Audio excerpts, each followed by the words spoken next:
અને ભાજપ પરિવાર માટે તો ખૂબ મોટો આંચકો છે કે આપણા પૂર્વ મુખ્યમંત્રી શ્રી વિજયભાઈ રૂપાણી એ પણ આ જ પ્લેનમાં લંડન જઈ રહ્યા હતા અને પણ આમાં એમને ક્ષતિ થઈ છે. ગુજરાત આને ક્યારેય ન ભૂલી શકે. ભગવાન આવો કેર કોઈ પણ ન કરે એવી પણ પ્રાર્થના કરું છું. તો આ સત્તાવાર પુષ્ટિ કે જેને લઈને એક જાણકારી મળી કે વિજયભાઈ રૂપાણી કે જેઓ પ્લેનમાં સવાર હતા તેઓને પણ ક્ષતિ થઈ છે. ખુદ પાટીલે કહ્યું છે કે ખૂબ જ દુર્ઘટનાપૂર્ણ ઘટના છે. અન્ય લોકોના જે રીતે મૃત્યુ થયા છે સમગ્ર દેશ માટે, રાજ્ય માટે, કારણ કે ફોરેન ટુરિસ્ટ પણ કેટલાક હતા, વિદેશના પણ નાગરિકો કેટલાક હતા કે જે પણ આ પ્લેનમાં સવાર હતા અને તેઓ પણ હાલમાં જે જાણકારી મળી રહી છે કે તેઓના પણ મૃત્યુ થઈ ચૂક્યા છે. તમામ ફોરેનર્સ જે પણ હતા, જેના કેટલાક બ્રિટન પાસપોર્ટ હોલ્ડર્સ હતા, કેટલાક કેનેડાના પાસપોર્ટ હોલ્ડર્સ હતા, તેઓના પણ મૃત્યુ થયા છે. આ તમામની વચ્ચે ન્યૂઝ 18 ગુજરાતીના 8 થી 10 અલગ અલગ રિપોર્ટર્સ જે ટીમ છે તે અલગ અલગ જગ્યામાં ડિપ્લોય કરેલી છે જેથી સાચી માહિતી મળી શકે. કારણ કે આ પહેલાં પણ વોટ્સએપ યુનિવર્સિટીની આપણી પરિસ્થિતિ જોઈ છે કે જેનાથી ખોટી માહિતી મળતી હોય છે, સોશિયલ મીડિયાથી પણ ખોટા સમાચાર વહેતા થતા હોય છે. પરંતુ અત્યારના જો ચમત્કારની જે વાત કરવામાં આવી રહી છે એ ચમત્કારની વાત જે છે તે એક વ્યક્તિ બચી ગયા છે. અમારા પણ કમનસીબ છે કે અમારે પણ આ દુર્ભાગ્યપૂર્ણ રિપોર્ટિંગ કરવું પડી રહ્યું છે, પરંતુ હાલમાં ગુજરાતના તમામ લોકોને જાણકારી પૂરતી મળી રહે, હલચલ ન થાય, નાસભાગ ન થાય અને સૌથી વધારે મહત્વની વાત કોઈ ખોટી માહિતીમાં ન આવી જાય તે માટે જરૂરી છે કે અમે સાચી માહિતી, થોડો સમય ભલે વધારે લાગી જાય પરંતુ એકવાર વેરીફાઈ કરીએ અને ત્યારબાદ આપ સુધી પહોંચાડીએ. તો હાલની આ જે તમામ તસવીરો છે તે સાચા દ્રશ્યો, લાઈવ દ્રશ્યો અમે આપને બતાવી રહ્યા છીએ કે આ ઘટના ઘટી છે, આ રીતની ઘટના ઘટી હતી. અત્યારના આ પ્રમાણેની પરિસ્થિતિ છે. 250થી વધુ લોકોના ન ઈચ્છતા હોવા પણ અમારે સમાચાર આપવા પડી રહ્યા છે કે મૃત્યુ થઈ ચૂક્યા છે અને આંકડો હજી પણ વધી શકે છે. હજી સુધી આ આંકડો છે સત્તાવાર રીતે વધી શકે તેવી જાણકારી પણ મળી રહી છે. પળે પળની અપડેટ્સ અમે આપને એ માટે પણ આપી રહ્યા છે જેથી એક પણ વ્યક્તિને પાસે મિસઇન્ફોર્મેશન ન જાય, ખોટી માહિતી ન જાય. ખુદ જ્યારે નાગરિક ઉડ્ડયન મંત્રી ત્યાં આગળ ઘટના સ્થળ પર પહોંચ્યા છે એ દ્રશ્યો બતાવ્યા. બીજી તરફના દ્રશ્યો આપ જુઓ કે જે મેસ હતી, જે કેન્ટીન હતી, ત્યાંના દ્રશ્યો જોવા મળી રહ્યા છે. અધૂરા ભોજન સાથે કેટલાક લોકો ભાગ્યા હશે, તેઓના પણ મૃત્યુ થયા હશે.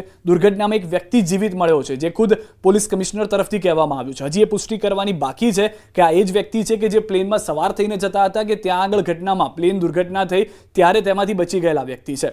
તો આવા અલગ અલગ જાણકારી છે, પરંતુ પુષ્ટિ થયા બાદ અમે આપને જાણકારી આપીશું. એ પુષ્ટિ ચોક્કસથી થઈ ચૂકી છે. ખુદ પોલીસ કમિશનરે કહ્યું છે કે એક વ્યક્તિ જીવિત છે. હવે એ વ્યક્તિ કોણ છે? પ્લેનમાં સવાર હતા એ વ્યક્તિ જીવિત છે, અત્યારના જે વિડીયોમાં બતાવી રહ્યા છે એ વ્યક્તિ છે કે કેમ, એ તમામ મુદ્દે હજી સ્પષ્ટતા થવાની બાકી છે. પરંતુ આ દુર્ઘટના થઈ તેમાં આ વ્યક્તિ ચપેટમાં આવ્યા હતા એ વાત નક્કી છે, કેમ કે તે ઓડિયોની અંદર બોલતા સંભળાઈ રહ્યા છે કે પ્લેન પડ્યું છે, પ્લેન ક્રેશ થયું છે, તેઓ તેમાંથી બચીને આવ્યા છે. હજી પણ કેટલાક લોકો ત્યાં આગળ છે તેવું આ સમગ્ર વિડીયો ઓડિયોની અંદર કહેવામાં આવી રહ્યું છે. તો એ વાત સ્પષ્ટ છે કે દુર્ઘટનામાં તેઓ ક્ષતિગ્રસ્ત થયા છે, પરંતુ હજી એ કહેવું મુશ્કેલ છે કે પ્લેનના મુસાફર હતા કે ત્યાંના સ્થાનિક હતા. સિદ્ધાર્થ, હવે 1 કલાક ને 38 મિનિટે આ જે પ્લેન છે તે ટેક ઓફ થયું હતું અને લગભગ 1 કલાક અને 40 મિનિટે 5 જ મિનિટમાં લગભગ આ પ્લેન જે છે તે ક્રેશ થઈ ગયું હતું. એટલે 5 મિનિટનો સમયગાળો અને તરત જ પ્લેન ધડામ દઈને નીચે પડ્યું અને આખો જાણે બ્લાસ્ટ થયો હોય તે પ્રકારની પરિસ્થિતિ જોવા મળી. એટલે ત્યારથી લઈને અત્યાર સુધી, અત્યારે સાંજના લગભગ 7:30 વાગવા આવ્યા છે અને ત્યાં સુધી આપણે સતત અપડેટ આપતા રહ્યા છે. જે પણ જે ઘટના સ્થળ છે જ્યાં આગળ પ્લેન ક્રેશ થયું અથવા તો જે એરપોર્ટ છે ત્યાં આગળ અત્યારે કયા પ્રકારની પરિસ્થિતિ છે. આ સિવાય સિવિલ હોસ્પિટલની વાત કરવામાં આવે તો સિવિલ હોસ્પિટલથી આપણા સંવાદદાતા સતત અપડેટ આપી રહ્યા છે.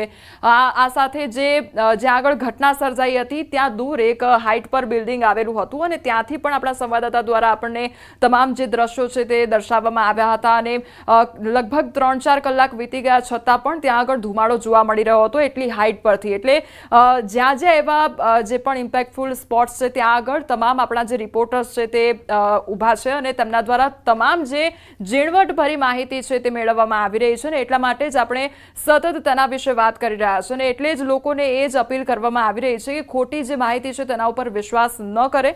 એક તરફ જે લોકો અત્યારે સારવાર લઈ રહ્યા છે તેને લઈને પણ ઘણા સવાલો છે કે આ જે લોકો સારવાર હેઠળ છે તેમાં કેટલા લોકો છે તેને લઈને પણ સવાલ થઈ રહ્યા છે. આ જે વ્યક્તિ બચ્યા છે, જે વ્યક્તિ અત્યારે ચાલવામાં તકલીફ થઈ રહી છે, તેમની સાથે પણ આપણે વાતચીત કરવાનો પ્રયાસ કરીશું કે આખરે તેમની સાથે શું થયું હતું. તેઓ શું પ્લેનમાં સવાર હતા કે પછી પ્લેનની બહાર હતા અને ક્યાંક તેનો કાટમાળ તેમને વાગ્યો હોય અને તેના કારણે તેમને ઈજાઓ પહોંચી હોય. એટલે તેમની સાથે પણ આપણે સંપર્ક કરવાનો પ્રયાસ કરીશું અને તેમની સાથે પણ વાતચીત થાય એટલે આપણને ખ્યાલ આવશે કે આખરે તેમની સાથે થયું હતું શું.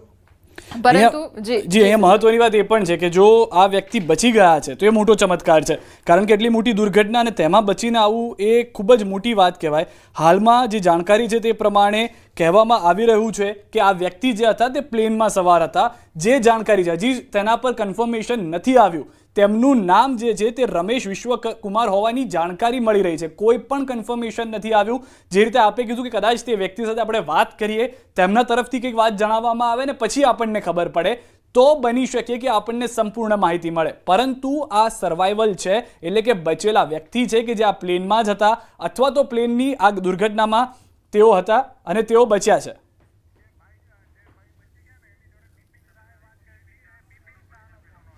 આ ભાઈ જે બચી ગયા છે તેમની સાથે એક અન્ય વ્યક્તિ બિપિન શાહ નામના વ્યક્તિએ વાત કરી હતી, તે અમારી સાથે જોડાઈ ગયા છે. બિપિનભાઈ, શું કીધું આ વ્યક્તિ જે બચી ગયા છે તેમને લઈને, તેમનું શું કહેવું હતું?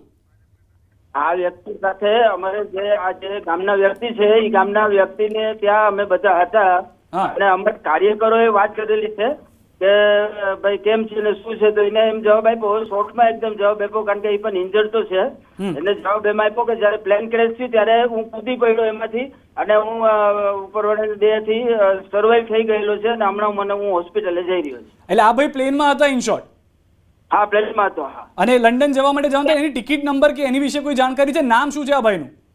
એ ભાઈનું નામ હું તમને મારી પાસે અત્યારે તો નથી, પણ હું તમને થોડી વારમાં આપી શકીશ. એ ભાઈનું નામ હું તમને કહું છું, જો કન્ફર્મ હોય તો મને જણાવશો કે તમે જેમ ત્યાં ગયા તો તે ભાઈનું નામ જે કહેવામાં આવ્યું છે એ રમેશભાઈ વિશ્વકુમાર કહેવામાં આવ્યું છે આપને? હા હા, બરાબર છે. રમેશભાઈ નામ છે એમનું? શ્યોર? હા હા હા હા. ઓકે, વિશ્વાસ કુમાર નામ છે. વિશ્વાસ કુમાર. વિશ્વાસ કુમાર નામ છે? હા, રમેશ વિશ્વાસ કુમાર. એટલે એ રમેશ જ હોઈ શકે, પણ વિશ્વાસ કુમાર પાકું છે, એની સાથે જ વાત થયેલી છે. ઠીક છે. એટલે આ જે વ્યક્તિ છે પ્લેનમાં સવાર હતા ને એમણે શું કહ્યું તમને, તમારી જયારે વાતચીત થઈ પરિવારજન સાથે ત્યારે? મારી જોડે વાત નથી થઈ, અમારા કાર્યકરો સાથે વાત થઈ હતી અને હું ત્યાં આ જે જગ્યાએ એનું ઘર છે એ જગ્યાની આસપાસ જ અમે બધા હતા. ત્યારે એને વાત થયેલી છે કે હું સર્વાઈવ થઈ ગયેલો છે, પ્લેન ક્રેશ થયું એટલે હું એમાંથી જમ્પ મારી ગયો અને હું સર્વાઈવ થઈ ગયો, પણ હું સિરિયસલી ઇન્જર્ડ છે એટલે અત્યારે મને હોસ્પિટલાઇઝ કરે છે. આવી વાત એમને કોણે કરી હતી? આવી વાત એમને કોણે કરી હતી? અમારા કાર્યકરોને સાથે એના કોઈ ઓળખીતા હતા એટલે એને ફોન કર્યો હતો ને આવી વાત થયેલી હતી.